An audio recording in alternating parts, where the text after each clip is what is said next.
안녕하세요, 여러분. 가을이 짧아 곧 두툼한 겨울 점퍼를 꺼내어 입어야 할지도 모르겠어요. 모두 건강한 10월 보내고 계신가요? 저는 60대 아버지를 둔 두 아이의 엄마입니다. 저는 홀아버지 밑에서 자랐어요. 제 엄마이었던 사람은 제가 아주 어렸을 때 바람이 나서 아버지와 저의 곁을 떠났다고 들었습니다. 이렇게 말하면 모두가 저를 불쌍한 눈으로 바라보고는 합니다. 어떤 눈빛인지, 그 눈빛에 담긴 의미가 무엇인지 저도 잘 알아요. 하지만 많은 사람들이 걱정하는 것보다 불행한 삶을 살진 않았답니다. 제게는 100명의 엄마보다 더 낫고 훌륭한 아빠가 있었기 때문이에요. 아버지와는 친구처럼 지냈습니다. 성장하는 매 순간마다 아버지께서는 결코 여자아이인 제게 엄마 같은 존재가 될 순 없었지만 언제나 제 인생의 가장 친한 친구가 되어주셨어요. 저는 그렇게 친구 같은 아버지가 참 좋았죠. 아버지와 함께 있는 매 순간이 기쁘고 즐거웠거든요. 저도 다른 아이들처럼 주말엔 아버지와 함께 공원에 나가 자전거를 배우며 놀고 동물원에 가고 놀이공원을 갔습니다. 엄마라는 존재가 없어도 아버지께서 계시니 저는 행복한 아이였답니다. 집에 먹을 반찬이 늘 김치에 계란 프라이 뿐이더라도 아버지만 함께 있으면 저는 웃음이 나는 아빠 바라기였죠. 그렇듯 아버지께서는 어린 저를 다루는 최고의 무기를 지닌 분이셨습니다. 그 무기는 바로 아이스크림이었어요. 자전거를 알려주신답시고 뒤에서 몰래 손을 놓으셨다가 제가 바닥에 넘어져 울음을 터뜨리면 아버지께서는 우는 저를 달래며 말씀하셨어요. 울지 마. 뚝. 아빠가 우리 혜주 좋아하는 아이스크림 사줄까? 학교에서 친구랑 싸워서 올 때도, 그냥 혼자 심술이나 올 때도 아버지께선 늘 최고의 무기인 아이스크림을 꺼내셨답니다. 봄에도 여름에도 가을에도 아주 추운 겨울에도 변함이 없었어요. 울보였던 제게 아버지의 아이스크림 사줄까? 하는 물음은 묘약 중에 묘약이었습니다. 그러다 나중엔 아이스크림이 먹고 싶어질 때마다 대책 없이 울음을 터뜨리기도 했어요. 그러면 아버지께서는 다 알면서도 평소와 같이 메로나를 제 손에 쥐어주시곤 했습니다. 그렇게 늘 제가 하고 싶어 하는 것들을 함께 하려 해주시고 같이 놀고 있으면 시간 가는 줄 모르게 재미있는 사이였던 아버지와 저. 나이가 들면서 점점 그런 시간들이 줄어들고 아버지와도 조금 멀어지나 싶었습니다. 하지만 그런 걱정도 잠시. 저희는 또 다른 형식의 친구가 될 수가 있더라고요. 저는 몰랐어도 아버지께서는 알고 계셨나 봅니다. 저희 사이에 엄마라는 존재의 부재는 있을 수가 있어도 사랑이라는 감정의 부재는 있을 수가 없다는 것을요. 다 큰 딸과 아버지가 여전히 좋은 친구가 될 수 있었던 것은 제 나이 20이 되고 이제는 아버지와 마주 앉아 시원한 맥주 한 잔을 들이킬 수 있는 나이가 되었을 때 인생에 별다른 고민거리 없이 지내던 제게 아버지께서 해주셨던 말씀 덕분이었습니다. 혜주야, 아빠가 이제 너하고 같이 목걸이 만들고 손톱 색칠하며 노는 친구는 못 되어주더라도 네 마음속에 있는 고민들, 사소한 것부터 무거운 걱정거리들, 그런 거 털어놓으면 같이 고민하고 걱정해주는 친구는 되어줄 수 있어.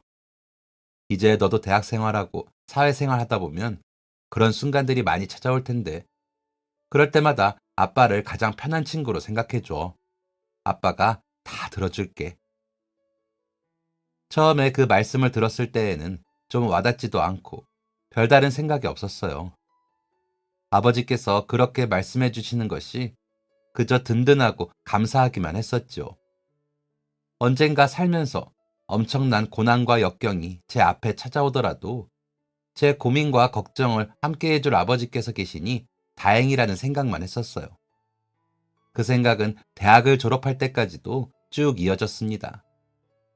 솔직히 아버지께서 그렇게 말씀하시긴 했어도 정작 저의 사소한 고민이나 걱정거리들은 대부분 함께 술을 마시는 친구들의 몫으로 나눠졌어요. 그땐 모두가 한창 다 같이 약속이라도 한 듯 자기가 가진 가장 큰 고민을 털어놓으며 술을 마실 때였으니 말이에요. 그래서 제 술 친구가 되어주고 싶어 하셨던 아버지께는 죄송한 일이었지만 어쩐지 그게 더 편하게 느껴지기도 했었습니다. 짝사랑하는 과 선배 이야기나 과제 이야기 같은 것들은 아버지께 털어놓기가 괜스레 어렵게 느껴졌기 때문이기도 하고요. 제 인생을 쭉 돌이켜보았을 때 그때가 아마 아버지와 제가 제일 거리가 있었던 시절이 아닌가 생각이 듭니다. 그랬던 아버지와의 관계가 제 마음속에서 확연히 중요성을 드러내기 시작했던 건 회사 생활을 시작했을 때였답니다.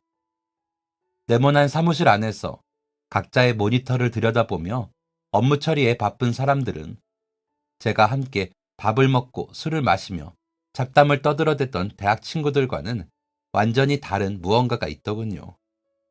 어째서인지 모르게 기가 죽는 느낌이었습니다. 이번에 새로 나온 치킨 엄청 맛있다던데 드셔보셨어요? 라고 한다든지 요즘 인기 있는 그 영화 보셨어요? 라고 하는 것들은 꺼내서는 안 되는 질문 같았습니다. 뭔가 굉장히 무게 있고 사무적인 말들만 꺼내야 할 것 같은 기분이었죠. 식사 시간에도 마찬가지였어요. 다들 힘이 잔뜩 빠진 얼굴로 말없이 젓가락질을 하고 있는데 그 분위기에 압도되어 정말 아무 말도 할 수가 없더라고요. 특히나 제가 들어간 팀은 영업팀이었는데 그래서 더 다른 이야기 말고 매출에 관한 이야기만 해야 할 것 같았답니다. 실제로 팀원분들이나 상사분들도 사무적인 대화 외에 잡담을 나누질 않으셨어요. 그렇게 이래저래 눈치만 보다 일주일이 흘렀어요. 숨막히는 공간에서 드디어 벗어나 주말이 온다는 생각에 금요일 아침부터 친구들에게 연락을 돌렸답니다. 하지만 이제 막 저처럼 신입사원으로 들어간 친구들에게 돌아오는 답변은 죄다. 환영 회식이 있다. 남자친구를 만나기로 했다. 와 같은 것들이었어요. 결국 편의점에 들러 비닐봉투 한가득 캔맥주를 사들고 집으로 들어갔습니다. 신발을 벗고 현관에 들어서자마자 왔어? 하고 물어오시는 아버지 앞에 옷도 갈아입지 않고 철푸덕 주저앉아 맥주 캔부터 땄어요. 벌컥벌컥 목구멍 가득 맥주가 서둘러 내려가고 나니 속이 뻥 뚫린 기분이 들었습니다. 아버지께서는 언제 구워오셨는지 가스레인지 불에 노릇하게 구운 오징어 하나를 제 입에 넣어주시면서 말씀하셨어요. 회사 생활 보기보다 힘들지? 먹고 아빠가 나가서 아이스크림 사줄까? 그렇게 허허하고 사람 좋은 웃음소리를 내며 웃어 보이는 아버지의 얼굴을 보는 순간 눈물이 왈칵 튀어나오고 말았습니다. 사실 기다리던 금요일에 친구들 모두 만나지 못한다는 걸 알았을 때 그때부터 이미 제 속은 뒤틀리다 못해 꼬이고 꼬여 눈물이 금방이라도 터질 기세였었어요. 그런데 아빠도 다 알아 하고 건네시는 아버지의 그 말씀을 들으니 눈물을 더 참을 수가 없더군요. 엉엉 우는 저를 아버지께서는 달래어주지도 않으시고 그저 재미있다는 듯 허허 웃으며 제 입에 오징어 다리만 넣어주실 뿐이었습니다. 한참 울다 멋쩍은 기분이 들어 먹던 걸 멈추고 편한 옷으로 갈아입고 나오니 그제야 아버지께서 말씀하셨어요. 그래, 누가 그렇게 널 힘들게 하더냐? 아빠한테 모조리 다 이야기해봐.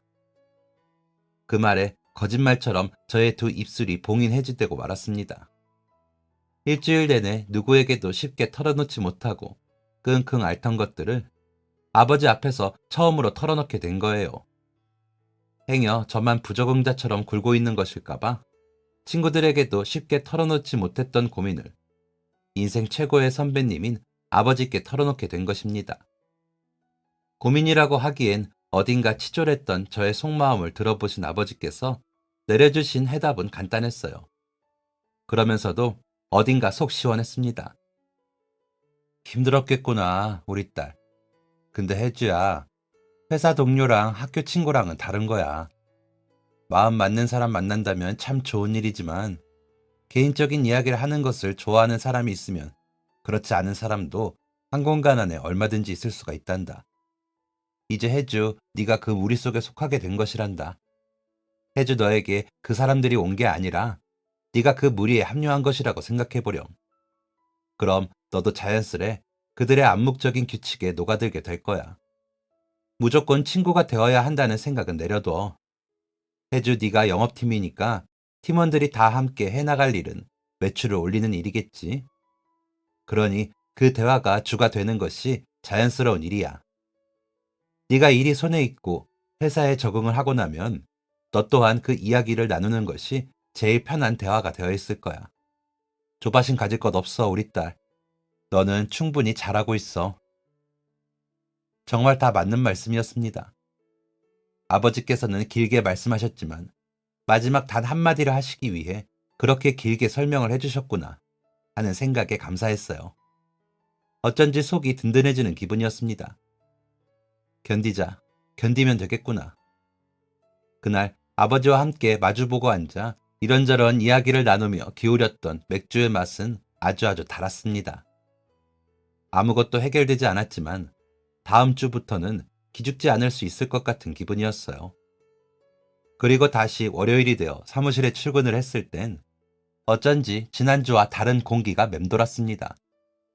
알고 보니 제가 출근했던 첫 주가 마침 팀 전체가 바빴던 기간이었고 성과를 올리기 위해 모두가 예민해 있었던 터라 아무도 제게 관심을 주지 못했던 것이라더라고요.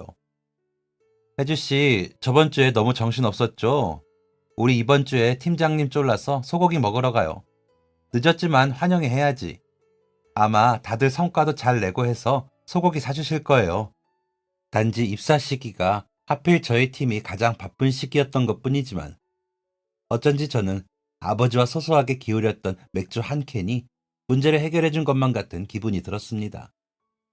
배워야 할 것도 알아가야 할 것도 많았던 신입이었던 저는 그렇게 얼렁뚱땅 1년을 채우게 되었답니다. 1년이라는 시간 동안 저는 종종 회사 일이 막히거나 마음이 답답해질 때면 캔맥주를 사들고 가 아버지 앞에 앉곤을 했습니다. 아버지께서는 제가 그럴 때마다 단 한 번의 싫은 내색 없이 저의 모든 고민거리를 들어주셨고요. 그러고 나면 무겁고 막막했던 골칫덩이들이 싹 내려가는 것 같은 기분이 들었습니다.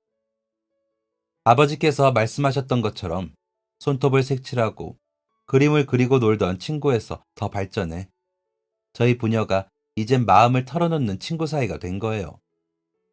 신기하고 기분이 좋았습니다. 마음을 터놓고 싶어 아버지와 마주 앉았지만 어쩐지 다음 날이 되고 나면 제 마음에서 털어낸 것들보다 그 시간들로 인해 얻은 게 더 많은 것 같은 기분이 들었거든요. 그래서 회사에 취직을 하고 난 이후엔 예전보다 아버지와 더 돈독한 사이가 된 것만 같았어요. 제가 서툴지만 조금씩 어른이 되어가는 과정에 아버지께서 함께 해주시는 것만으로도 큰 힘이 되었고, 그렇게 회사에 입사한 지 1년이 조금 넘었을 때 저희 팀에 새로운 직원이 들어오게 되었습니다. 함께 일하던 대리님이 다른 회사로 이직을 하시면서 공석이 되는 바람에 원래 주임 자리에 계시던 분이 대리로 승진을 하고 주임 자리에 새로운 분이 들어오게 된 것이었죠. 새로 오신 주임님은 나이 28의 남자분이었어요. 저하고는 2살 차이 나는 사람이었는데 첫 인상이 아주 강렬했었답니다. 전체 인사를 하고 업무 준비 시간에 탕비실에 들어갔는데 탕비실에서 나오던 주임님이 제 어깨와 탁 부딪히면서 손에 들고 있던 커피를 제게 쏟아버렸기 때문이에요. 뒤따라 탕비실로 들어오던 다른 직원도 순식간에 일어난 일에 헉 하고 발걸음을 멈추는 것이 느껴졌어요. 흰색 니트가 다 얼룩져버린 저는 그 자리에 얼음처럼 굳어버렸고 탕비실 앞엔 싸한 기운이 맴돌았습니다. 죄송합니다. 하필 부딪힌 사람이 그날 처음 뵙는 주임님이라 다른 직원들한테 하는 것처럼 앓는 소리도 못하고 허허 아버지께서 하시는 것처럼 짧게 웃어 보이기만 했어요. 입은 웃고 있었지만 눈은 그러질 못했답니다. 정말 아끼던 옷이었거든요. 그날 왜 하필 그 옷이 입고 싶었던 건지 짧은 순간 후회가 밀려왔습니다. 주임님은 급하게 자리로 뛰어가 물티슈를 제게 내밀었어요. 죄송하다고 반복하는 사과에도 쪼잔한 저는 쉽사리 괜찮다는 말이 나오지 않았습니다. 따지고 보면 그 일은 꼭 주임님만 제게 사과를 건네야 하는 일도 아니었어요. 제 잘못도 분명히 있었습니다. 충분히 제가 피할 수 있었을지 몰라요. 하지만 하필이면 지우기 어렵다는 커피 얼룩으로 망가져버린 니트를 그저 허망하게 바라볼 뿐이었습니다. 괜찮아요, 주임님. 세탁하면 되죠. 하지만 그곳은 회사였고 곧 업무를 시작할 시간이었습니다. 저만 괜찮다고 하면 되는 일이었죠. 일부러 그런 것도 아닌데 제 잘못도 분명 있는데 기분 상할 필요가 없었어요. 그래서 속상한 마음을 뒤로하고 자리로 가 앉았습니다. 하루 종일 탕비실 쪽은 쳐다보지도 않았어요. 빨리 세탁을 하고 싶은데 애석하게도 사무실엔 갈아입을 옷이 없었습니다. 그 사건 때문일까요? 어쩐지 주임님과는 한 달이 넘도록 친해지지 못하고 어색했습니다. 니트는 얼룩이 지워지지 않아 쓰레기통 행위 된 지 오래였어요. 그 일은 금방 머리에서 지워졌지만 유독 주임님과 친해지는 것이 쉽지 않았습니다. 아니, 제 쪽에서 거리를 두는 것이 아니라 꼭 그쪽에서 거리를 두는 것 같았어요. 문제는 다른 팀원들은 그런 저희 둘의 사이가 꼭 저 때문인 줄 안다는 것이었어요. 혜주씨, 강주임 아직도 용서 안 해줬어요? 진담 반, 농담 반으로 팀원들은 종종 그런 질문을 하곤 했습니다. 저는 그런 거 아니라고 손사래를 쳤지만 어쩐지 받아들여지지 않는 눈치였어요. 그야 그럴만도 했습니다. 주임님이 묘하게 거리를 두는 탓에 친해져 보려고 노력해도 쉽지가 않았기 때문이에요. 그럼에도 불구하고 저희 팀은 잘 굴러갔습니다. 그 후엔 제 옆으로 새로운 신입사원도 입사를 하게 되었어요. 제가 그 사원의 직속 선임이 되었고요. 둥글둥글하게 생기고 웃음이 많던 그 사원은 일도 곧잘 했었답니다.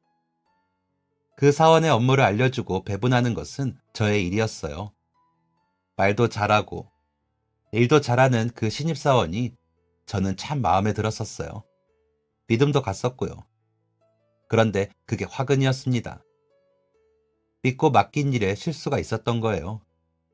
너무 믿은 탓에 끝까지 확인을 하지 않았던 제 잘못이 컸습니다. 급기야 저희 팀 회의를 앞두고 회계팀으로 저 혼자 불려가게 되었어요. 저희 팀 팀장님도 팀원들도 모두 회의실에 내려가느라 자리를 비운 사무실에서 다른 팀원들이 모두 듣는 큰 소리로 회계팀에서 저를 나무라기 시작했습니다. 쩌렁쩌렁한 부장님의 목소리가 사무실을 가득 메우고 다른 직원들은 침묵을 지켰지요. 돈에 관련된 실수이니 모두가 예민할 수밖에 없는 문제였어요. 입이 두 개라도 할 말이 없었습니다. 아무리 신입사원이 일을 잘한다고 해도 끝까지 확인하지 못한 제 책임이 너무 컸거든요. 그런데 부장님의 언성이 자꾸만 높아져 갔어요.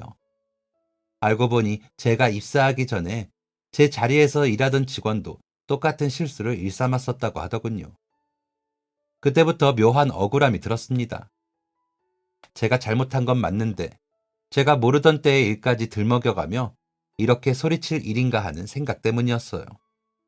결국엔 그 자리는 뿌리를 싹 뽑던가 해야 한다니까 하는 부장님의 호통을 마지막으로 다른 팀 팀장님이 그 자리를 마무리해 주셨습니다. 영업팀 회의 있지 않아요? 한마디에 상황은 종료되었지만 두근거리는 심장은 멈출 줄을 몰랐어요. 주머니 속 핸드폰이 미친 듯이 진동했습니다. 시계를 보니 회의 시간이 한참 지나 있었어요. 계단을 타고 회의실로 내려가는 동안 수돗물 같은 눈물줄기가 뚝뚝 뺨을 타고 흘러내렸습니다. 많은 일이 있었지만 회사 안에서 눈물이 터져버린 것은 그때가 처음이었어요. 그래도 어쩌겠습니까? 회의실에 들어가야죠. 소매로 꾹꾹 눈물을 닦아내고 회의실 문을 열었습니다. 늦어서 죄송합니다. 냉랭한 회의실 기운이 뜨거운 눈두덩을 식혀주기라도 할 것처럼 차가웠습니다. 그 순간 모두가 고개를 숙이고 팀장님 눈치만 보던 회의실에서 주임님이 고개를 들어 저를 바라보았어요. 눈이 마주치고 화들짝 놀라는 것 같은 표정을 지어 보이던 주임님.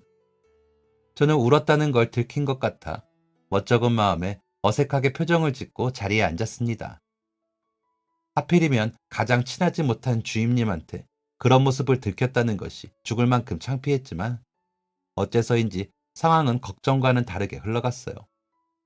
그날 퇴근길, 지하철역으로 걸어가던 제 앞에 누군가 뛰어와 멈춰 섰거든요. 저기 혜주씨, 아이스크림 먹을래요? 힘차게 달려왔는지 숨을 들쭉날쭉 고르는 주임님의 손에 들린 건 다름 아닌 메로나 아이스크림이었습니다. 생뚱맞은 전개에 눈이 휘둥그레져 주임님을 바라보았어요. 이걸 왜 저한테 주시느냐는 의미였죠. 아, 그냥 다른 뜻은 없고요. 아까 회의 시간에 온 것 같기에. 무슨 일이 있었던 거 맞죠? 신경 쓰이더라고요. 드세요. 해주씨 주려고 일부러 산 거예요. 그렇게 저는 얼떨결에 메로나를 입에 물고 어색한 주임님과 함께 퇴근길에 오르게 되었답니다. 지하철역까지 걸어가는 내내 저희 두 사람 사이에는 언제나 그랬듯 어색한 공기가 맴돌았어요.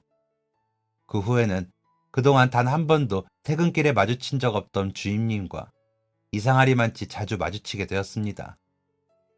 하루는 껌 같은 걸 나누어 주기도 하고 분식 집 앞에 서서 오뎅 국물을 마시기도 했지요. 그때쯤 됐을 땐 제 스스로가 너무 이상했습니다. 혹시 나 혼자만 주임님을 어색하게 느끼는 거 아닐까? 주임님도 나를 어색해 한다고 하기에는 너무 아무렇지 않아 보이는데.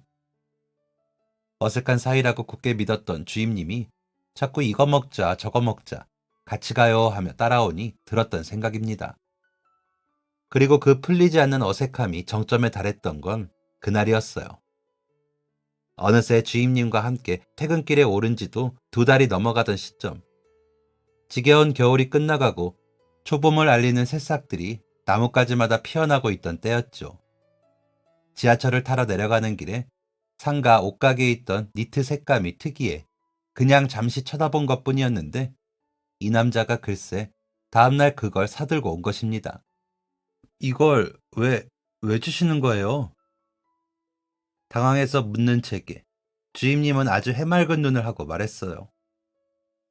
제가 저번에 니트 망가뜨렸잖아요. 정말 내내 미안했는데 어제 이거 마음에 들어 하는 눈치기에 사왔어요. 맞죠, 이거? 그 해맑은 눈에다 대고 아니라는 말을 할 수가 없더라고요. 하는 수 없이 고맙다고, 그리고 저번 일은 정말 괜찮으니 더 신경 쓰시지 말라고 말씀드리고 니트를 받았습니다. 연두색에 두툼했던 그 니트는 예상보다 더 빨리 찾아온 봄 날씨 덕분에 한 번도 제 몸에 걸쳐지지 못하고 옷장 안에서 1년 내내 파묻혀 있어야 했어요.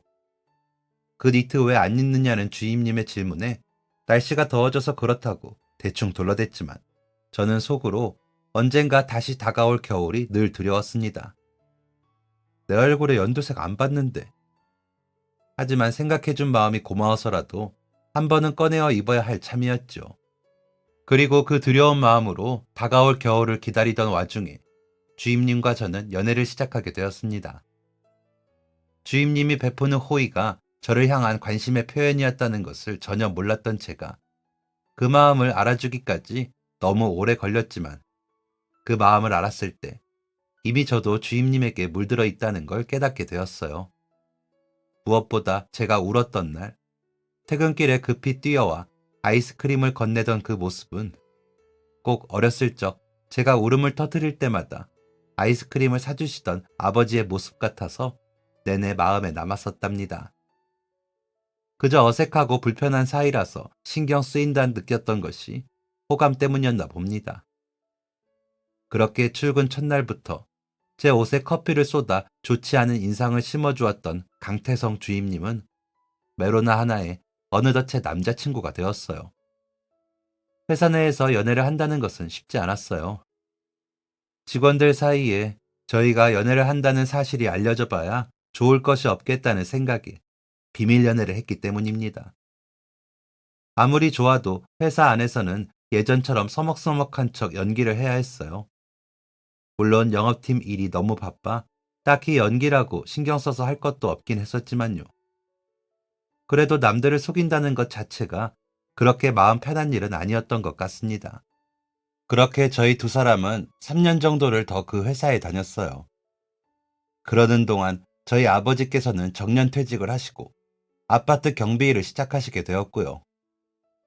저도 회사에서 승진을 했고 아버지 힘든 일 하지 마시라고 말씀을 드려보아도 아버지께서는 고집을 꺾지 않으셨습니다. 사실 제가 아무리 승진을 했어도 제 월급으로는 턱도 없는 삶이긴 했어요. 그게 아버지께 불효를 하는 게 되는 것 같아 속이 상했고요. 하루라도 더 빨리, 한 칸이라도 더 높이 승진해야겠다는 생각을 했습니다. 아버지께서는 왜 받을 사람 생각도 안 하는데 혼자 설레발을 치고 있느냐고 웃으셨지만 제가 어떻게 사는 게 더 아버지를 위할 수 있는 것인지 어려운 고민에 빠졌었죠. 그렇게 아버지께서 경비 일을 시작하신 지 1년이 조금 넘어가던 어느 날이었어요. 매해마다 챙겨받으시는 건강검진을 하시고 돌아와 삼겹살에 소주를 드시겠다고 상을 차리시는 아버지께 잔소리를 퍼부었습니다. 퇴직 이후 부쩍 저녁 식사마다 술을 곁들이는 일이 늘어나셨거든요. 예전엔 드시더라도 저와 함께 맥주 한 캔 정도가 다였다면 이제는 잦은 야근이다, 회식이다, 핑계를 대며 늦는 딸이 없어 수다마저 빠진 밥상에서 혼자 소주 한 병을 드시는 것입니다. 하루 이틀 별 생각 없이 그러려니 했었는데 주말에 분리배출을 하러 내려갔다가 깜짝 놀라고 만 거예요. 체감상으로 느꼈던 것보다 훨씬 많은 소주병이 나와서였습니다. 그때부터 아버지께 잔소리를 시작한 것 같아요. 다른 이유는 없었습니다. 건강에 행여나 해가 될까 하는 걱정 때문이었죠. 그런데도 아버지께서는 웃어 넘기기만 하실 뿐이었고 건강검진하느라 하루 전날만 술을 건너뛰시는 모습이 귀여우면서도 화가 나 잔소리를 하게 된 거예요. 그런데 저는 며칠 후 그날 그렇게 아버지께 잔소리를 했던 것을 후회하게 되고 맙니다. 아버지께서 건강검진을 하실 때 복부 CT를 추가로 선택했었는데 신장에 이상 소견이 있어 일주일 후에 따로 외래 진료를 가셨었나 봅니다. 그땐 그런 이상 소견이 있다는 것조차 모르고 잔소리만 왕창 퍼부었었는데 병원에서 그런 말을 듣고 혼자서 얼마나 무섭고 걱정되셨을지 생각하면 지금 이 글을 쓰는 와중에도 속이 쓰려요. 제가 아버지의 암을 알게 된 것은 2주 정도 후였습니다. 외래 진료를 보러 가셨던 아버지께서 신장암 1기 의심 소견을 받으시고 그로부터 일주일 뒤에 정밀 신장 CT를 촬영하시게 되면서 제가 알게 된 거예요. 혜주야, 아빠가 몸이 좀 안 좋아서 수술을 하게 될 것 같아. 암이라네. 일하던 도중 걸려온 전화에 너무 놀라서 바닥에 주저앉고 말았어요. 수술을 해야 할 것 같다고 암이라고 말씀하시는 아버지의 목소리가 지나치게 덤덤해서 더 가슴이 덜컥 내려앉았습니다. 그렇게 급하게 반차 좀 쓰고 아버지께 바로 가봐야겠다고 반쯤 미쳐서 말하는 제 옆에 남자친구 태성씨가 함께 섰습니다. 내가 데려다 줄게. 너 혼자 못 가. 나란히 반차를 쓰고 아버지께 달려가는 그 순간에도 몇 번이나 정신을 놓았는지 모르겠어요. 암이라는 단어가 너무 생소했습니다. 저한테는, 저희 아버지한테는 해당될 리 없다고 믿었던 단어가 갑자기 하늘에서 뚝 떨어져 버린 거예요. 암, 그 한 글자가 주는 공포감은 이루 말할 수가 없었습니다. 아버지께서는 유일한 저의 가족이었습니다. 그런 아버지를 잃을까 덜컥 겁이 났어요. 정신을 잃었다가 울었다가를 반복했습니다. 회사에서 집까지 거리가 그렇게 멀었었던가. 불안한 마음으로 도착한 집. 거실에 멍하니 앉아 계시던 아버지께서 현관문이 열리는 소리에 화들짝 놀라 저를 돌아보셨습니다. 아빠! 다른 어떤 말도 나오지 않고 계속 아버지를 부르고 또 불렀습니다. 크고 두툼한 손은 위로 받아야 할 때마저 다 큰 딸의 등을 두드리느라 여념이 없었어요. 진짜 울고 싶을 사람인 아버지의 품에 안겨 눈치 없는 눈물을 얼마나 쏟아냈는지 모릅니다. 아버지께서는 실컷 울다 울음을 그친 제게 천천히 말씀해 주셨어요. 지금의 아버지 상태와 앞으로의 긍정적인 이야기들이었습니다. 우선 그나마 마음이 놓였던 것은 초기, 중기, 말기 중 아버지의 상태는 초기에 속한다는 것이었어요. 아버지의 병명은 신장암이었는데 약 3.5cm 정도의 크기에 속해 1기로 의심이 되는 상태라고 하셨습니다. 수술은 2주 후에 예약을 해두었고 무사히 수술 잘 받고 회복에 신경을 기울이면 큰 문제가 없을 거라는 말씀이었죠. 걱정했던 마음이 사르르 내려앉다가도 또 눈물이 왈칵 터져나오기를 반복했습니다. 다행이다. 다행이야, 아빠. 라고 했다가 그래도 아빠 어떡해. 우리 아빠 어떡해. 라고 하기를 반복했던 것 같습니다. 아버지의 수술까지 2주. 그 시간 동안 마치 억겁의 시간이 흐르는 것만 같았습니다. 걱정이 끊이질 않았어요. 회사에는 갑자기 태성 씨가 저를 데려다 주는 바람에 둘이 연애한다고 소문이 쫙 나버렸지만 그런 건 신경 쓸 겨를도 없었습니다. 일을 하겠다고 사무실 책상에 앉아서도 도무지 일이 손에 잡히지 않았습니다. 아버지께서 암에 걸렸다는 사실도 공포였지만 그 암이 수술을 하면 다시 건강을 되찾을 수 있는 확률이 높다는 걸 알면서도 평생 건강하셨던 아버지께서 편찮으시다 라는 사실 자체가 더 커다란 공포였던 것 같아요. 그 흔한 감기조차도 잘 걸리지 않으셨던 아버지이셨거든요. 그래서 아주 추운 겨울에도 아이스크림 한 통을 싹 비우시던 아버지이셨습니다. 그렇게 건강하시던 분이 갑자기 수술실에 들어가셔야 한다는 게 너무 무섭고 두려웠어요. 그때만큼은 아버지가 저의 아이 같았습니다. 제가 아버지의 유일한 보호자였으니까요. 결국 저는 아버지의 수술 일주일을 앞두고 회사에 사정을 말씀드린 뒤 휴가를 냈습니다. 쓸 수 있는 연차와 휴가를 싹 다 끌어모아 어렵게 만든 한 달이라는 시간. 그 시간 동안 아버지께 최선을 다해 간병해 드려야겠다는 생각이었어요. 아버지께서는 그럴 필요 없다고 혼자서도 괜찮다고 하셨지만 제 입장은 그러질 못했습니다. 쉬시라고 하는 제 말에도 기어코 경비일을 나가신 아버지를 수술하시기 전에 집에서만큼은 조금이라도 더 편하게 있으실 수 있게 해드리고 싶기도 했었습니다. 그렇게 수술을 3일 정도 앞두고 있던 어느 날, 아버지께서 근무하시는 아파트에 마중을 나갔다가 경비실 의자에 앉아 눈물을 훔치고 있는 아버지를 보게 되었어요. 아빠! 하고 달려가 문을 열었습니다. 눈물을 닦던 아버지의 손엔 노란 봉투 하나가 들려 있었어요. 혜주야, 이 일을 어쩌면 좋냐. 제 이름을 부르시는 아버지의 떨리는 목소리가 저를 불안하게 했습니다. 정체 모를 노란 봉투를 빼앗아 내용물을 살폈어요. 그런데 봉투엔 전혀 예상치 못한 것이 들어 있었습니다. 돈이었어요. 아빠, 이거 뭐야? 뭔데 그래? 아버지께서는 다시 제 손에서 봉투를 가져가 내용물을 한 번 더 확인하시고는 고개를 숙이셨습니다. 결국 저는 무슨 일이 있으셨던 거냐고 아버지를 한 번 더 추궁하는 수밖에 없었죠. 순찰하고 돌아왔는데 이게 문 앞에 있더라고. 열어보니까 돈이 들어있어서 화들짝 놀랐는데 그 옆에 편지 하나가 놓여 있었어. 아버지께서는 책상 위에 펼쳐진 편지를 바라보셨습니다. 제 시선도 자연스레 편지에 적힌 글자를 읽어 내려갔어요.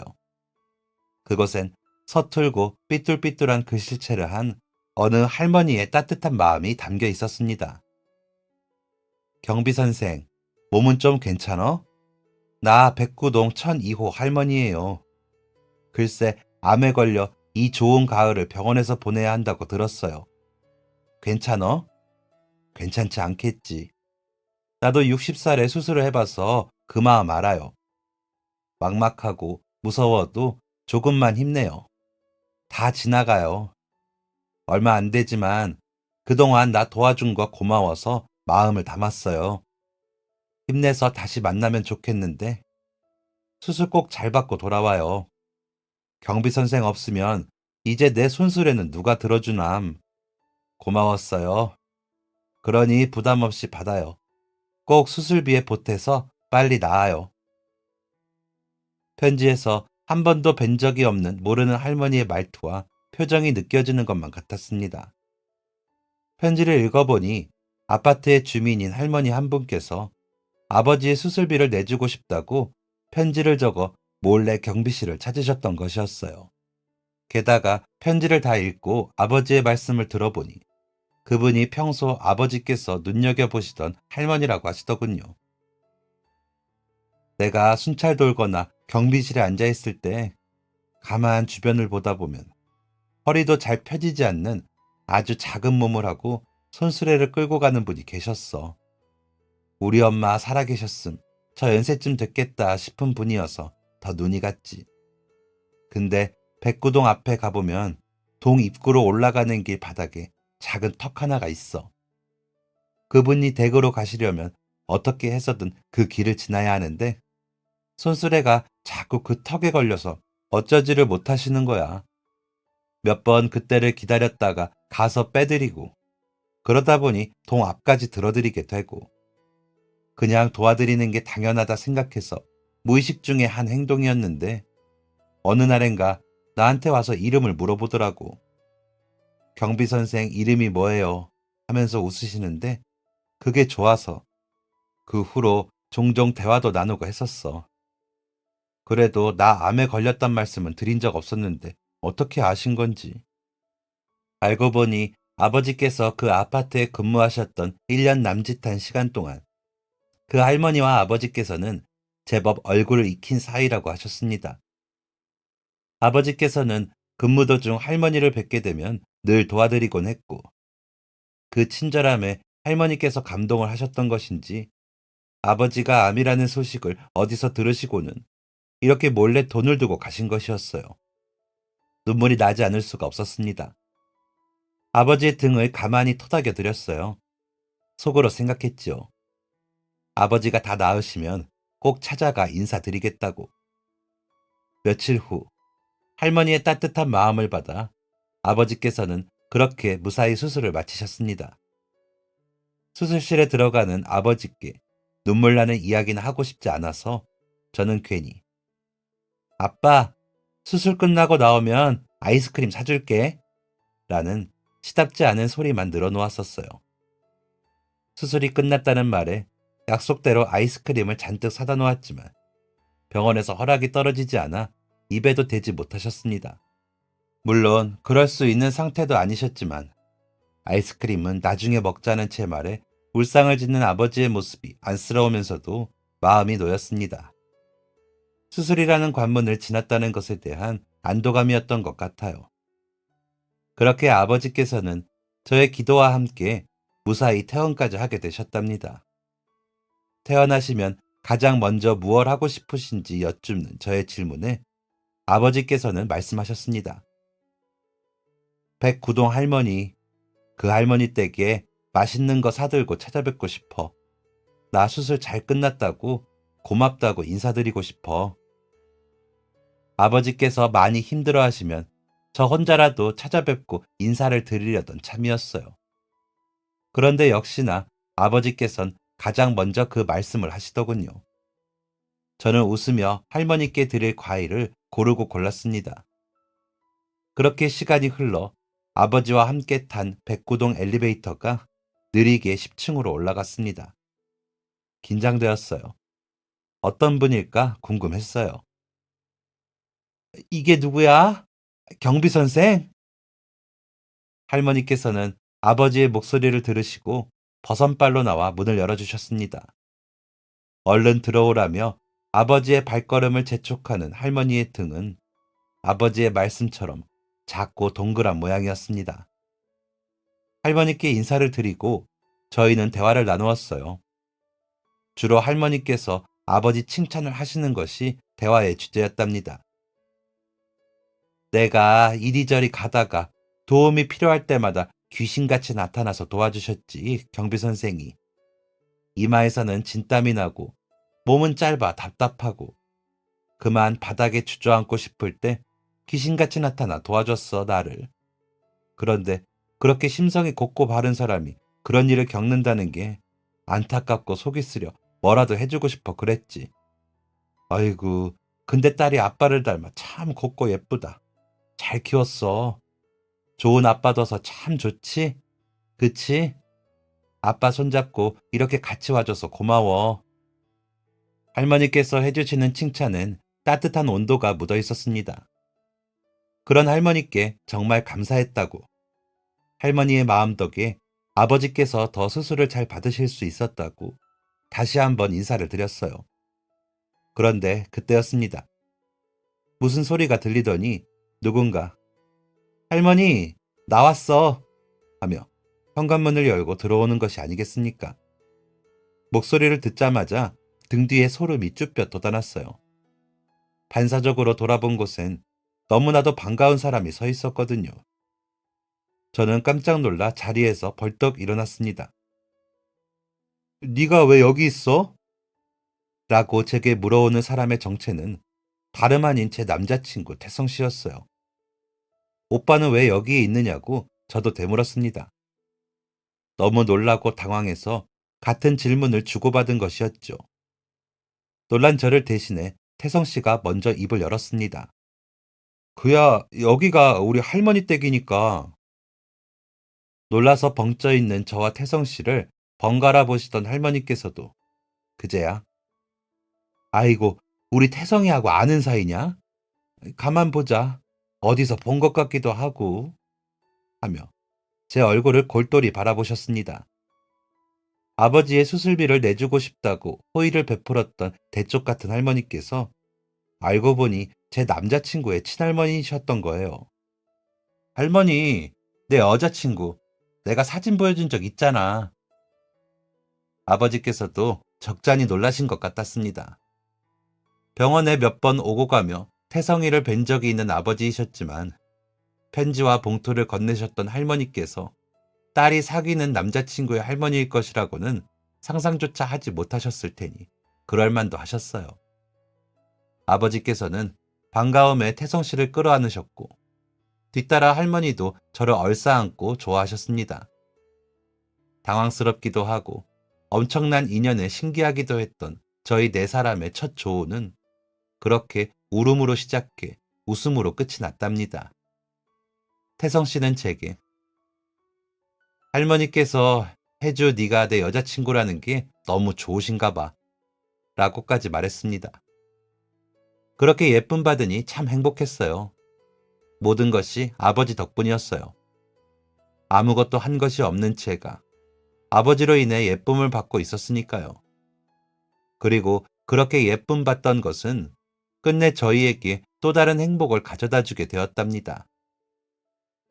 착한 경비 선생이랑 하루빨리 사돈을 맺고 싶어서 그래. 할머니께서 글쎄 저희 아버지와 하루빨리 사돈을 맺고 싶으시다고 노래를 부르시는 바람에 할머니 돌아가시기 전에 우리 결혼할까? 라는 말이 오고 가게 되었거든요. 그건 결국 저희를 부부라는 인연으로 맺어주었고 말이에요. 그렇게 알콩달콩 소소하게 가족들의 축하를 받으며 결혼식을 올린 지도 벌써 5년이라는 시간이 지났습니다. 저희에게 아이가 둘이나 생기는 동안에도 할머니께서는 여전히 정정하시답니다. 아버지께서도 좋아하시는 아이스크림을 마음껏 먹어도 될 정도로 건강을 되찾으셨고 말이에요. 앞으로도 두 분이 지금처럼 오래오래 건강하게 저희의 곁에 계셔주셨으면 좋겠습니다. 남은 시간 동안에도 최선을 다해 사랑해드릴 테니 꼭이요. 비록 드라마처럼 멋진 효도를 하는 부잣딸은 될 수 없더라도 아버지께서 제게 하셨던 것처럼 마음 깊이 우러나는 진짜 사랑으로 끝까지 아버지와 할머니를 모시고 싶습니다. 그럴 수 있는 기회가 주어졌을 때, 그럴 시간이 있을 때 놓치지 않는 그런 자녀들이 되고 싶습니다. 저희 가족은 엄청난 우연들로 이어진 귀한 인연이니까 말이에요. 옛말에 옷깃만 스쳐도 인연이라는 말이 있지요.